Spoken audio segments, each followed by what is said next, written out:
Hey there, everyone. Happy Thursday, January 22nd. Welcome to Chart This with Dave Keller. I'm your host, Dave Keller. Happy to be joining you here from a beautifully sunny, somewhat cold, but we'll take it, Redmond, Washington. Great to be with you today. A kind of choppy day. The S&P did manage to gain a foothold back above 6,900, bouncing higher in the last 15 minutes of trading to remain in a, I would argue, a position of strength here as we almost complete this shortened holiday week. Lots to talk about in terms of movement underneath the hood. We've got plenty of earnings, sort of a fire hose of sorts of earnings this week. Today, we're going to talk about Intel. We're going to talk about a bunch of other charts with some after hours movements and focus as we can on the big picture, on the long term. Multiple timeframes are central to how I think about the markets. I find there's often a disconnect between what people say they're going to do, right, their investment goals, and what they actually do, right, the tools and techniques that they use to understand the market. And what I always coach people is make short-term decisions with short-term data, make long-term decisions with long-term data. The trap a lot of people fall into is making long-term decisions with short-term data. There's a short-term reversal, there's a down day, there's an up day, and all of a sudden we make big portfolio decisions based on one day. And if you're a swing trader, maybe that makes sense. But for a lot of you that are more investors, more position traders, more longer-term focused, treat the short-term for what it's valuable for, right? For understanding short-term dynamics, for recognizing when there are some shifts. But focus on the longer term. When in doubt, zoom out. Pay attention to context and differentiating short-term reversals with long-term shifts. We're going to get to the market recap. As I do, just want to let you know the latest episode of the Market Misbehavior podcast is out and available for your enjoyment on our YouTube channel. Joe Rabel of Rabel Stock Research came on the show. He actually literally wrote the book on multiple time frame analysis. We talked about that among a lot of other things, particularly the ADX line, which is an indicator I don't use a ton. Joe uses it heavily, and I think he described very, very well how it can help you understand momentum and trend. So please check out that interview on our YouTube channel, also on all the podcasting platforms. Joe's awesome and has some really good points to think about here.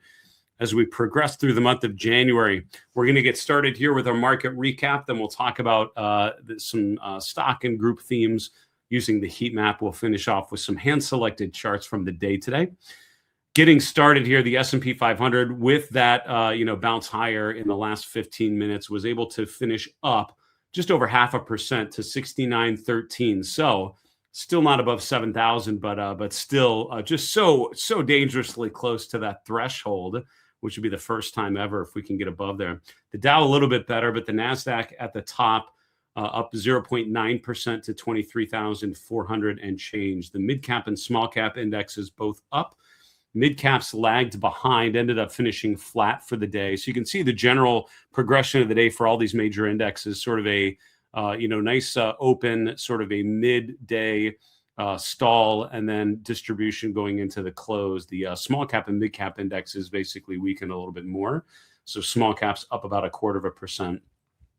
The VIX moving down yet again. Yesterday we finished the day just around 17. Today we're in a 15 handle, 15.6 on the VIX. That's down another 1.25 points on the VIX. Volatility is coming in, and that's after volatility very high. The VIX pushing above 20 on Tuesday's session. It's coming out of the long holiday weekend today and yesterday. Volatility coming in, and we can see that the VIX at this current level below 16 basically means the options market's pricing in very small changes in the major averages. So the percentage changes we're observing today pretty much in line with what the volatility conditions are telling you. The VIX for the bond market, which is called the MOVE Index, also at pretty significant, pretty seriously low levels here. So not a lot of volatility out there, despite what seems like a fire hose of volatility in terms of social media posts with market moving potential, but options market remaining fairly muted here. Looking at the bond market, it's kind of a mixed bag depending on where you look out in the on the duration front. The 10-year yield basically was flat for the day, finished right around 4.25. The long bond yield finished today around 4.85, and the short end remained relatively stable. The TLT was up about 0.4%. So while stocks kind of trended lower through the course of the day, bonds opened lower and traded higher through the course of the day. The dollar index down slightly. So we talked about that bounce in the dollar actually coming off through the course of this week. Commodities feel like a bit of a broken record telling you how gold's making new all-time highs, but gold is indeed making another new all-time high today. The GLD finishing above 450. Silver moving higher as well. The SLV, which is a silver ETF, up 3.8% today. Not as good for the energy side of things. Crude oil, natural gas, and gasoline ETFs all down today. Cryptocurrencies, to be honest with you, pretty sloppy. You can see yesterday sort of a big shift around in Bitcoin. It spent the last 24 hours mostly around 90,000, although during the equity trading session, it did come off and get below 89,000. Currently trading just above there around 89,300. That's basically flat for the day. You can see that the top 10 coins here down, but not down by much, right? There's usually a lot of volatility in the crypto space. Not as bad today as you might normally expect. Looking at the 11 S&P sectors, we've got communication services at the top of the list. The XLC up 1.4%. Consumer discretionary up 1%. Technology, the XLK up 0.7%. Those are your three FANG sectors, right? Your three Magnificent Seven sectors. So we've been widely covering value over growth, small over large. Today, kind of back to those other themes we talked about in the middle of 2025. Growth over value, large over small. That was the story in the markets today. Financials, materials, both up, but not as much as those growth sectors. 4 out of the 11 S&P sectors finished lower. REITs were down about 1%. Utilities down 0.7%. Industrials down about 0.5%.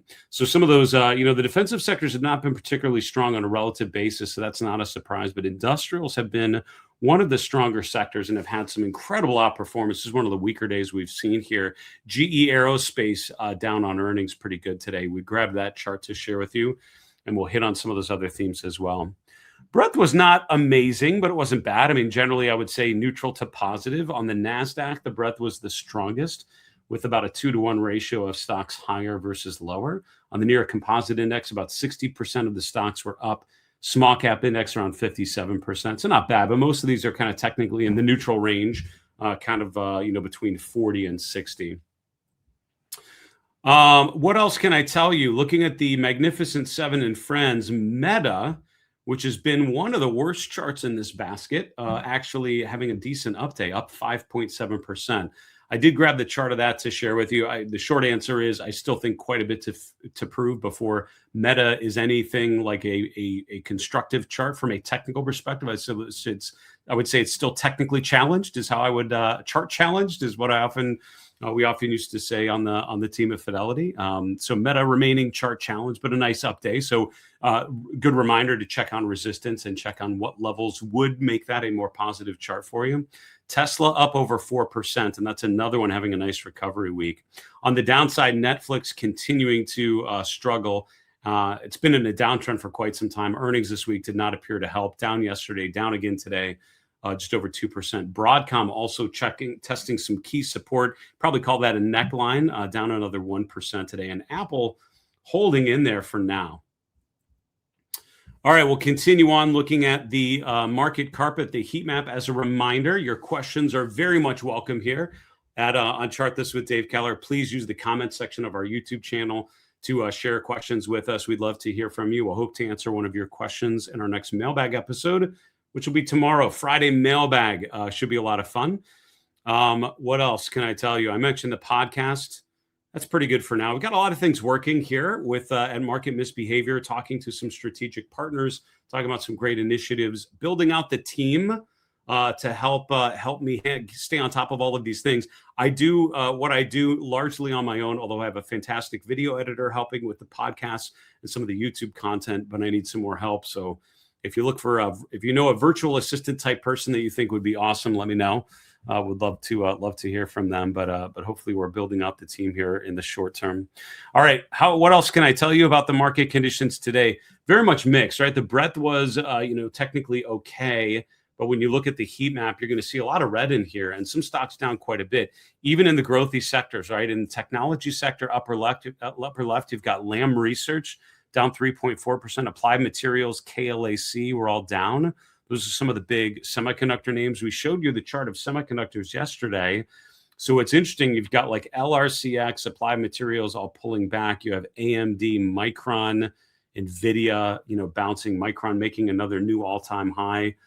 Didn't quite close above $400 a share for the first time in history, but got very, very close to that. So even within a group like semiconductors, quite a spread here. Intel is down in the after hours, as I'll show you here when we get to the chart a little bit later. Within the communication services sector, Netflix has been struggling. That's not new. That's actually been an area of weakness for a while. I think Meta is maybe the more important one. You've got charts like Alphabet that have been working, kind of continue to be strong. You have charts like Netflix that have not been working, continuing to be weak.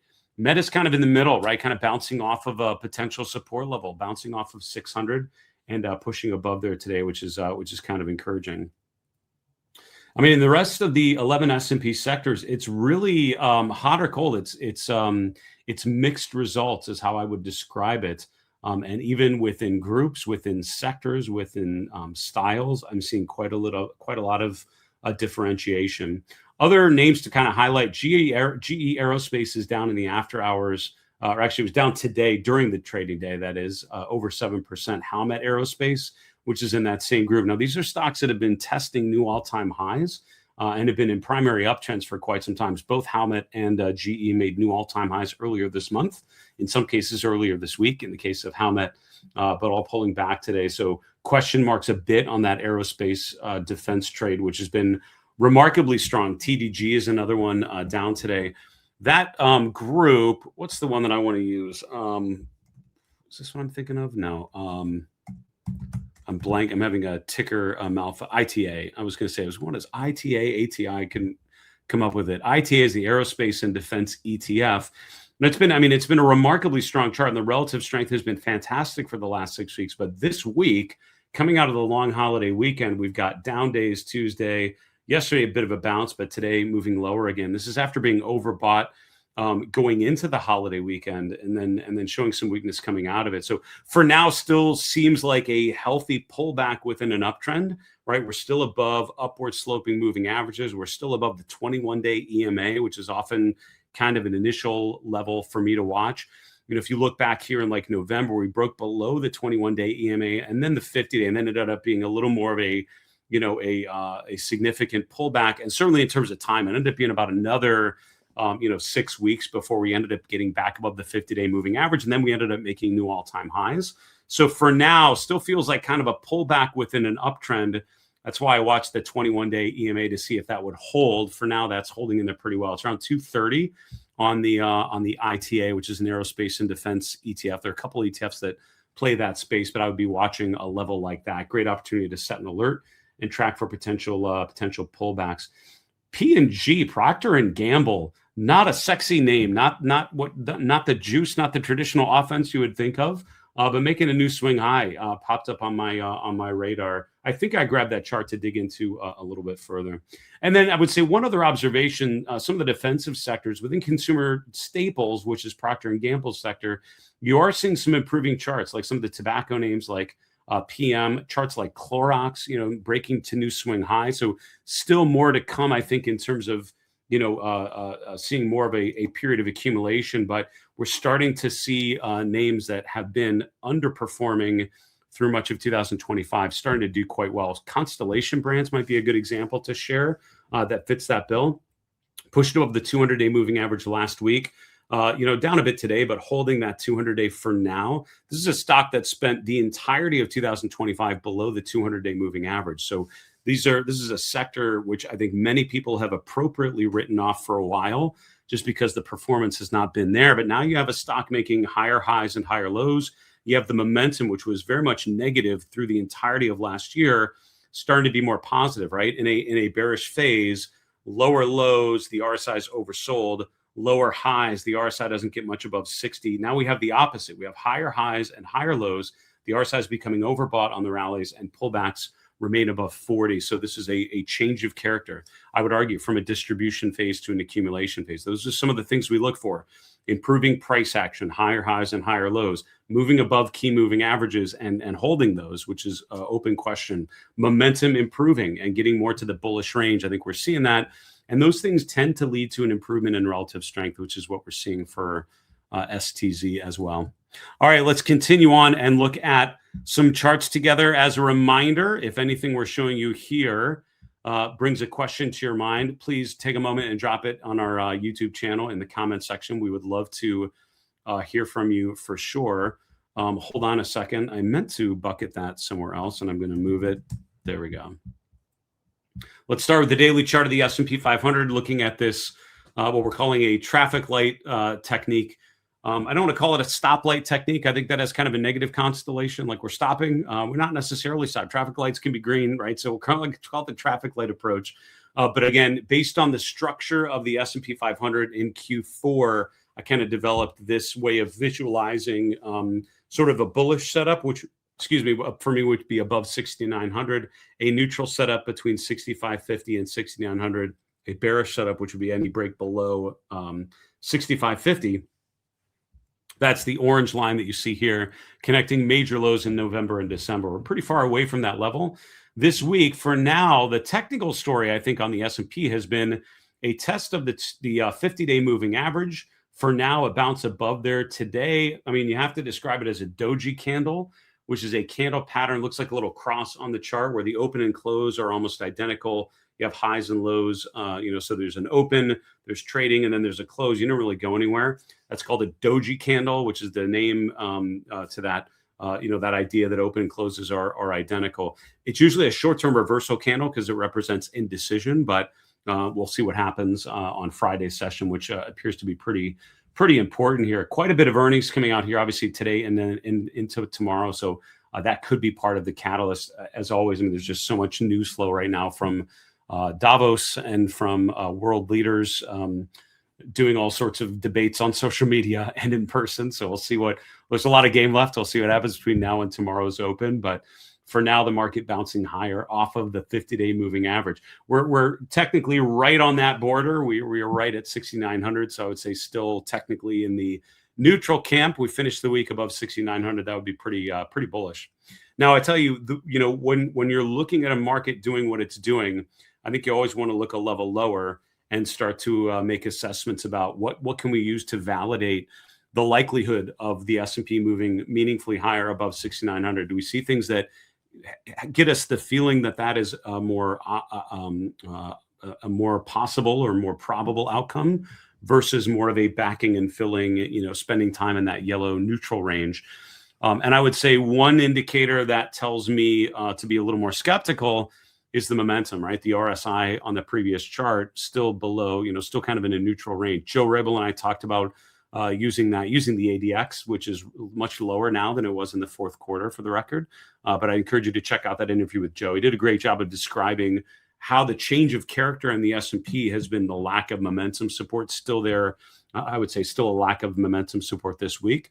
But where we are seeing an improvement is stocks making new highs. Today, for example, 64 of the S&P 500 members made a new 52-week high today. So that's about 13% of the S&P 500 index made a new 52-week high today. That's pretty good.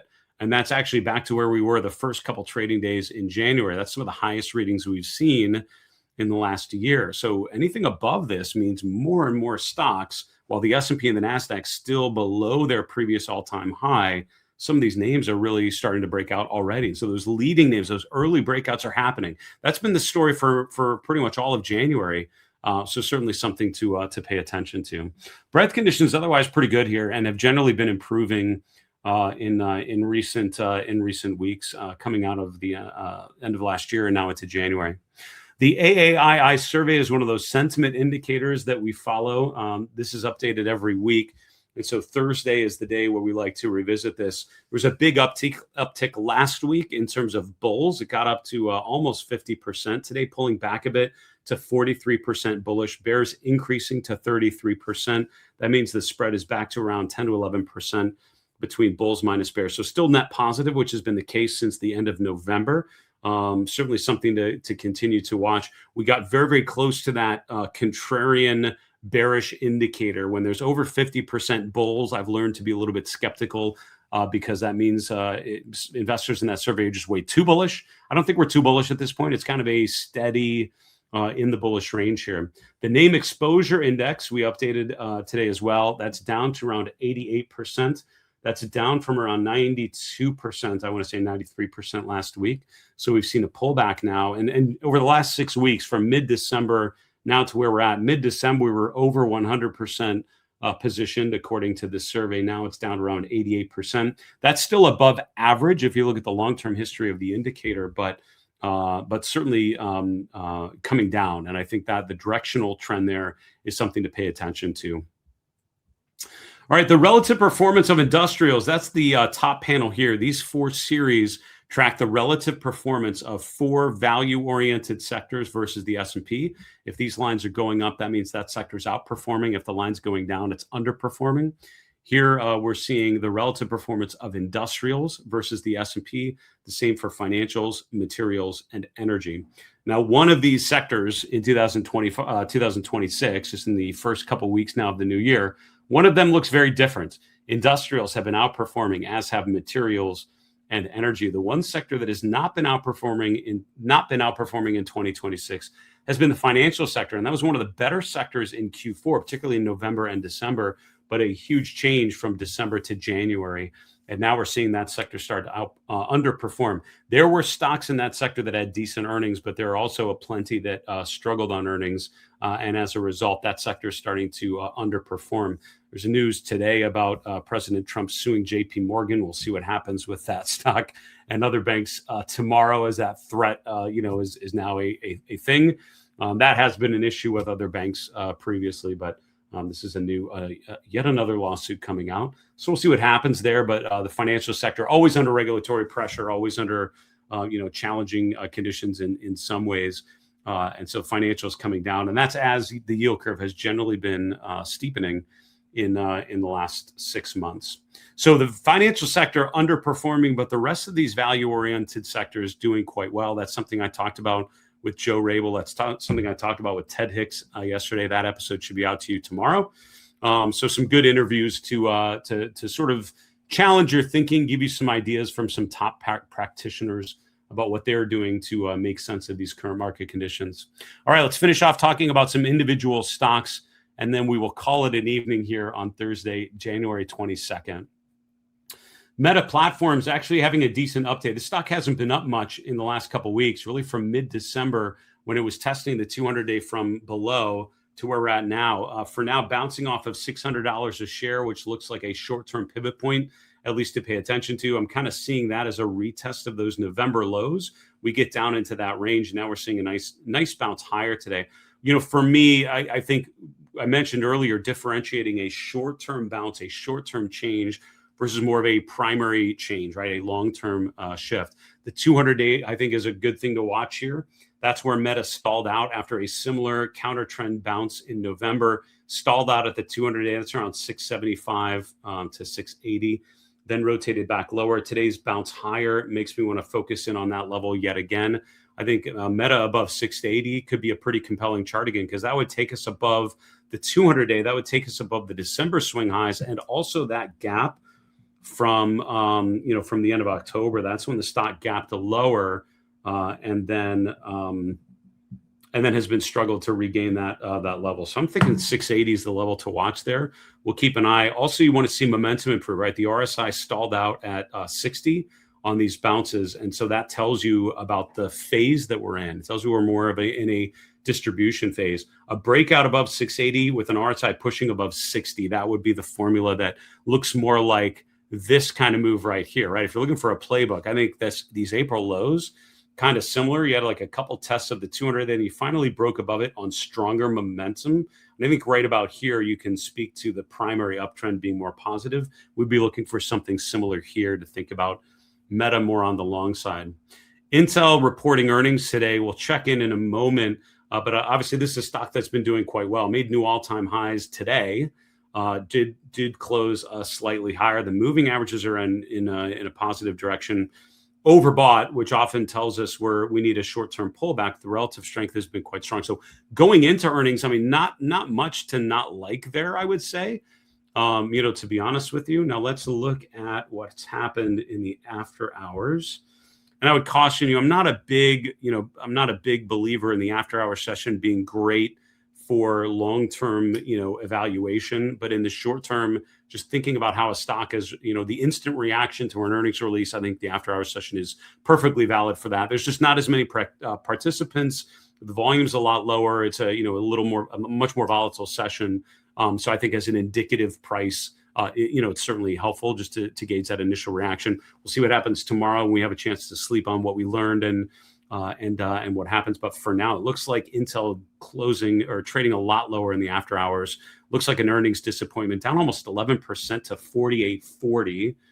That's not the chart. So here's the chart. 48.40 would put us down kind of here. So still like above the 21-day EMA. And that's what I would say. I mean, the reality was something like Intel. This looks like a little move. This is a huge move from $36, almost $35 a share up to $54 a share in a couple weeks. So that's a huge percentage gain that we've observed just in the last couple weeks. Just in the month of January, we've seen a huge shift from, around 38 up to 54, right? So this has gone up quite a ton. A 10% drop still isn't even below the 21-day EMA. And so I think there's, tomorrow will be a time to reassess what levels where you would start to take profits on a trade if you have a position in something like this and you haven't already been stopped out by the percentage move we may observe tomorrow.